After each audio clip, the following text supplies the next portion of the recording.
written by Marlon Ramos, Robert Dehon, noong October 14, 2016. And De Lima called mother of all drug lords. Nakasulat po to at binabanggit po. Naniniwala po ba kayo that si Secretary De Lima ang mother of all drug lords? Who said it, sir? According sa report ay mga tao po natin sa Malacanang ay Sino, si sir? Director Ruel Lasala and Reynaldo Esmeralda, former NBI officer in charge ng Department of I Justice. would like to congratulate them for making this statement. Secretary De Lima, would you agree with the statement of the former president that you are the mother of all drug lords? Absolutely false. That is a fictitious, bogus allegation against me. And then they filed cases against me. Kinasuhan po ako nila ng mga kaso tungkol sa droga. Initially, consummated illegal drug trading. Inamend nila into conspiracy to commit illegal trading.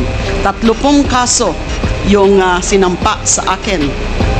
Absuelto na po ako dun sa 3 dahil wala po akong kinalaman sa illegal drugs. Kasama lang ho yan sa naging propaganda nila.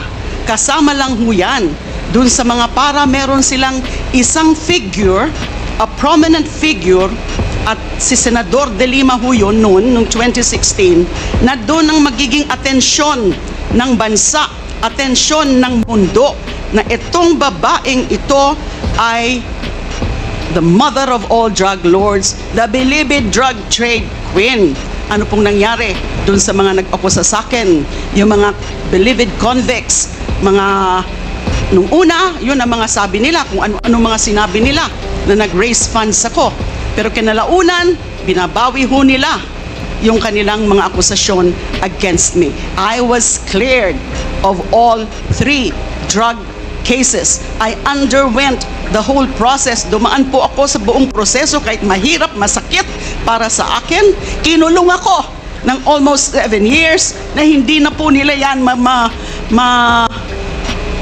mababalikan dahil sa pagkagalit nung pinaka-mastermind nung pag-persecute sa akin na inimplement nung kanyang Secretary of Justice, si Vitaliano Aguirre, at meron pang mga ibang handlers na siyang mga kumausap dun sa mga nagtestigo against me. So that is absolutely false. That is a slanderous accusation against me.